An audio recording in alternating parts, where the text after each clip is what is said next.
శ్రీ గురుభ్యో నమః. శ్రీమాత్రే నమః. మా భక్తి టీవీని ప్రోత్సహిస్తున్నటువంటి మా ప్రేక్షకులందరికీ ధన్యవాదాలు తెలియజేస్తూ ఈ వారం రాశి ఫలితాలు తెలియజెప్పుకుందాము. ముందుగా గ్రహ స్థితులు.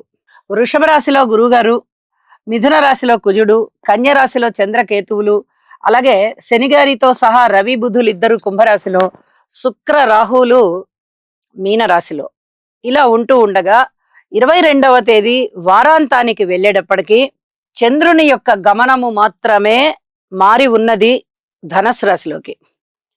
కుజుడి యొక్క వక్రత ప్రారంభమై ఉన్నది. ఈ రెండు మార్పులు జరిగి ఉన్నాయి. ఇక గ్రహ దృష్టుల యొక్క అలాగే గ్రహాల యొక్క కలయిక వల్ల ఉండేటటువంటి ఫలితాలు ఏమిటి అంటే, శుక్ర రాహువుల కలయిక మీనరాశిలో జరుగుతుంది. మీనరాశిలో శుక్రుడు ఉచ్చ పొందుతారు. అయితే ఆయన యొక్క ఆ ప్రతిభావంతమైనటువంటి ప్రకాశవంతమైనటువంటి కాంతిని కొంత ఈ రాహువు తీసేసుకుంటారనమాట. అంటే కొంచెం కళావిహీనం అవుతుంది శుక్రగ్రహం అనే చెప్పుకోవాలి. అయితే ఉచ్చలో ఉన్నారు కాబట్టి కొంచెం పర్వాలేదు.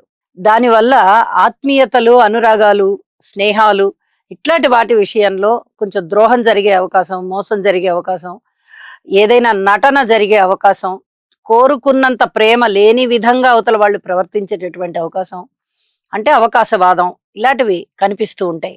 అలాగే శని గారితో పాటు రవి బుధులు కుంభరాశిలో ఉన్నారు. ఇక్కడ ఒక విషయాన్ని తెలియజెప్పుకోవాలి. ఏదైనా శారీరక పరమైన రుగ్మతలు ఉన్నట్లయితే, అంటే జన్మజాతకంలో కూడా ఇలాంటి గ్రహస్థితులు ఉండాలి. శని రవి బుధ పరస్పర కలయికలు గాని, స్థితి గాని, యుతి గాని, దృష్టి గాని ఉన్నట్లయితే అటువంటి వారికి ఇప్పుడు గోచారంలో కూడా ఈ యొక్క స్థితులు ఏర్పడ్డాయి కాబట్టి ఫలితాలు కనిపిస్తాయి.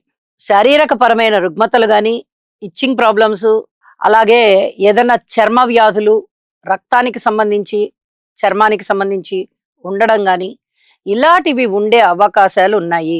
అయితే మెడికల్ పరంగా చాలా చాలా బాగుంటుంది.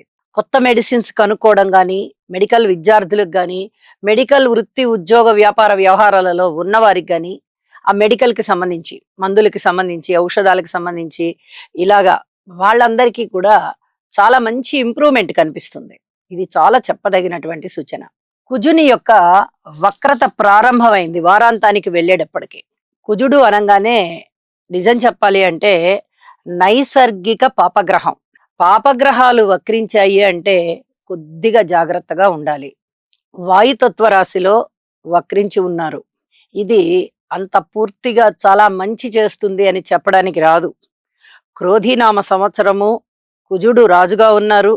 అలాగే కుజుని యొక్క వక్రత ప్రారంభమైంది. ఇవన్నీ కూడా కొంత ఇబ్బందికరమైనటువంటి వాతావరణం మీద చూపించే ఫలితాలు. వ్యక్తిగత జీవితాల్లో కూడా కొంచెం కోపం పెరిగేటటువంటి అవకాశం ఉంటుంది. ఆ కుజుడు ఉన్న స్థానాన్ని బట్టి ఆ రాసుల్లో తెలియచెప్తాను. ఈ కోపాన్ని కొంచెం కంట్రోల్ చేసుకోండి. ఆ తదుపరి చంద్రకేతువులు. ఏదైనా అనుమానించదగ్గ విషయాలే ఉంటాయి వీళ్ళ దగ్గర. మనని మోసం చేస్తున్నారేమో, మనని ఇబ్బంది పెడుతున్నారేమో, మనకి రాంగ్ డైరెక్షన్ ఇస్తున్నారేమో, మన దగ్గర డబ్బు కాజేస్తారేమో, లేకపోతే మన దగ్గర ఇంకా ఏమైనా వస్తువులు విలువైన ఉంటే అవి కాజేస్తారేమో, వీళ్ళని నమ్మచ్చా అనే లాంటి ఆలోచనలు మీకు తెప్పిస్తుంది ఆ చంద్రకేతువుల కలయిక అలాంటిది. కాబట్టి అనుమానం పెనుభూతం అన్నారు కదా, అలాంటి అనుమానాన్ని కాస్త తగ్గించుకోండి. మీకు ఇష్టం లేకపోతే కొన్నాళ్ళు పోయిన తర్వాత అప్పుడు వాళ్ళతో మనకి ఉండేటటువంటి ఆ ట్రాన్సాక్షన్స్ ఏమున్నాయో అప్పుడు కొనసాగించుకుందాం అనుకోండి. అనవసరమైన ఆలోచనలు చెయ్యవద్దు. ఇది చెప్పదగిన సూచన. ఇక శుక్ర చంద్రుల పరస్పర దృష్టి పడుతోంది. ఇవి కళలలో చాలా ఉన్నత స్థితికి తీసుకువెళ్ళేటటువంటి అంశాలు. ఇవి చాలా అద్భుతంగా ఉంటుంది కళాకారులకి అని చెప్పి తెలియచెప్పడం జరుగుతోంది. అలాగే కుజుని దృష్టి కేతు చంద్రుల మీద పడుతోంది. గురువుగారి దృష్టి కూడా పడుతోంది. ఇక దృష్టుల ఫలితాలకు వస్తే ఆధ్యాత్మిక చింతన పెరగడం గాని, అలాగే మాతృవర్గంతో ఏదైనా విరోధాలు ఉండడము లేదా అతి ప్రేమ, ఈ రెండిట్లలో ఏదో ఒకటి ఉంటుంది. కుజ చంద్రుల యొక్క దృష్టి. కొన్ని రకాలైనటువంటి జాగ్రత్తలు మీరు తీసుకోవాల్సిందిగా సూచన చేస్తున్నాను. ఏ విషయంకైనా కూడా ఎవరితోనూ వైరం లేకుండా యోగా చెయ్యండి. మనసు స్థిరంగా ఉంటుంది. ఇది చాలా చెప్పదగ్గ సూచన అని చెప్పి తెలియచేస్తూ ఉన్నాను. ఇక వారాంతానికి వెళ్ళేటప్పటికి చంద్రుని యొక్క స్థితి మాత్రమే మార్పు ఉన్న కారణం చేత కుజుని దృష్టి చంద్రుడి మీద పడుతోంది. అయితే ఇక్కడ చంద్రమంగళ యోగం ఏర్పడవలసి ఉన్నది. కానీ కుజుని యొక్క వక్ర సంచారము చేత అంతగా ఫలితాలు ఉండబోవు అని చెప్పి తెలియజేస్తూ, ఈ రాసుల వాళ్ళందరూ కూడా ద్వాదశ రాసుల వాళ్ళు తప్పనిసరిగా నవగ్రహ స్తోత్రాలు పఠించండి. ఎందుకంటే ఈ శని రవి కలయిక అనేది చాలా క్రోధాన్ని, ఎండ తాపాన్ని, ఎండ విపరీతమైన ఎండలు కాస్తాయి వాతావరణ రీత్యా చూస్తే. అలాగే వ్యక్తిగత జీవితాల్లో కూడా ఏదో ఆరాటం, ఏదో చెయ్యాలి, ఏదో సాధించాలి అనేది ఉంటుంది వాళ్ళకి. దానికి తగ్గ కృషి కూడా ఉంటుంది. అయితే అది ఆరోగ్యానికి అంత మంచిది కాదు. కాబట్టి అంత ఎగ్జైట్ అయిపోవద్దు అని చెప్పి తెలియజేస్తూ ఉన్నాను. ఇక నవగ్రహ స్తోత్ర పారాయణాల ద్వారా గురువు గారి యొక్క యోగా చేసేటటువంటి ప్రక్రియ ద్వారా గురుబలాన్ని సంపాదించుకోవచ్చు. ఇతరత్ర నవగ్రహాల యొక్క ఆశీస్సులు కూడా మనం తీసుకోవచ్చు అని చెప్పి తెలియజేస్తూ రాసుల్లోకి వెళ్దాం. వృషభ రాశి. వృషభ రాశి వారికి ఈ వారం రోజుల కాలాన్ని మనం పరిశీలించినట్టయితే 4 గ్రహాల ఉనికి చాలా మంచి ఫలితాలను ఇస్తోంది. రాశిలో ఉన్నటువంటి గురువుగారు చాలా బాగున్నారు. అలాగే దశమంలో ఉన్న రవి గారు బాగున్నారు. ఏకాదశంలో శుక్ర రాహులు బాగున్నారు. అంటే ఊహించని విధంగా లాభాలు వస్తాయి. మీకు ఉద్యోగంలో చాలా ఉన్నతి కలుగుతుంది. స్థానచలనం ఉన్నప్పటికీ కూడా అనుకూల స్థానచలనం ఉంటుంది. లేదా మీరు కోరుకున్న చోటికి స్థానచలనం అయ్యేటటువంటి అవకాశాలు ఉన్నాయి. పితృవర్గ రీత్యా బాగుంది. మాతృవర్గ రీత్యా బాగుంది. భార్యాభర్తల అనుబంధం రీత్యా బాగుంది. వివాహాది శుభకార్యాల రీత్యా బాగుంది. కోరుకున్నటువంటి ధనము ఏదైతే ఉందో, ఫలానా ధనము నాకు రావాలి, ఇంత ధనము రావాలి ఈ విషయం ప్రకారంగా అని అనుకుంటారో అది మీకు వసూలవుతుంది. ఊహించని విధంగానే లాభాలున్నాయి.